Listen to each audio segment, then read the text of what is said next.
বন্ধুরা, আজ আমি বানাবো উত্থাপা। উত্থাপা একটি দক্ষিণ ভারতীয় রেসিপি। বন্ধুরা, এই রেসিপিটি খুব সুন্দর খেতে এবং ভীষণ পুষ্টিকর। এই রেসিপিটি বাচ্চারাও ভীষণ পছন্দ করে, তাই আমি আমার বাচ্চাদের টিফিন বক্সে, স্কুলে যখন যায় টিফিন বক্সে প্যাক করে দিই। ওরা অতি সহজেই এটা খেতে পারে। তো হাজব্যান্ড যখন অফিসে যান, মাঝে মধ্যে আমি এই উত্থাপা বানিয়ে দিই, তো উনিও খেতে খুব ভালোবাসেন। তো বন্ধুরা, আজ আমি উত্থাপা কী করে বানাতে হয় সেটা আমি আপনাদেরকে জানাবো। বন্ধুরা, আমি শ্রাবণী, আমি এসে গেছি আমার কিচেনে। বন্ধুরা, যদি আমার এই রেসিপিটি যদি আপনাদের ভালো লেগে থাকে তাহলে অবশ্যই আমার সাবস্ক্রাইব করে, লাইক করে আমার পাশে থাকবেন, যাতে আমি নতুন নতুন ভিডিও বানাতে উৎসাহ পাই। তো বন্ধুরা, এখন আমি বলবো আপনাদেরকে কিভাবে এটা বানাতে হয়।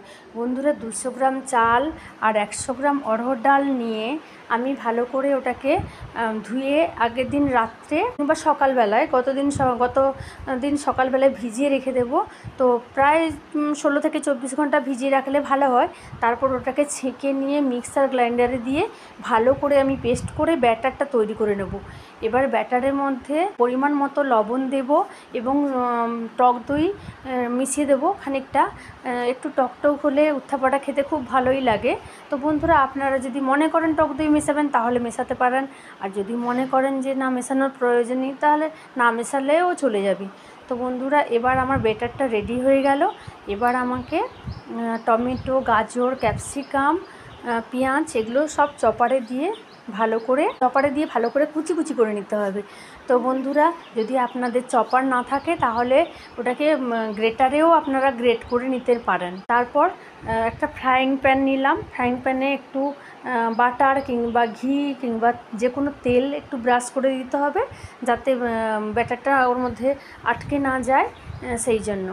তো বন্ধুরা, এবার আমি খানিকটা ব্যাটার নিয়ে তো ফ্রাইং প্যানে দিয়ে দিলাম। দেওয়ার পরে ওই যে কুচি কুচি করে রেখেছি সমস্ত সবজিগুলোকে, এবার আমি আস্তে করে ওগুলো ওর মধ্যে দিয়ে দেবো। দিয়ে 2 মিনিটের মতো ঢাকা দিয়ে দেবো।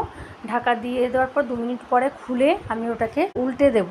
উল্টে দেওয়ার পরে আমার উত্থাপা রেডি। এবার আমি উত্থাপা পরিবেশন করব, এর সঙ্গে কিছুটা সস আর স্যালাড দিয়ে। তো বন্ধুরা, আমার এই রেসিপিটা আপনারা তৈরি করে একবার দেখুন, খেয়ে বলবেন কেমন হয়েছে, কমেন্ট বক্সে জানাবেন অবশ্যই। আজ এই পর্যন্ত, পরের ভিডিও নিয়ে খুব তাড়াতাড়ি আসব। নমস্কার।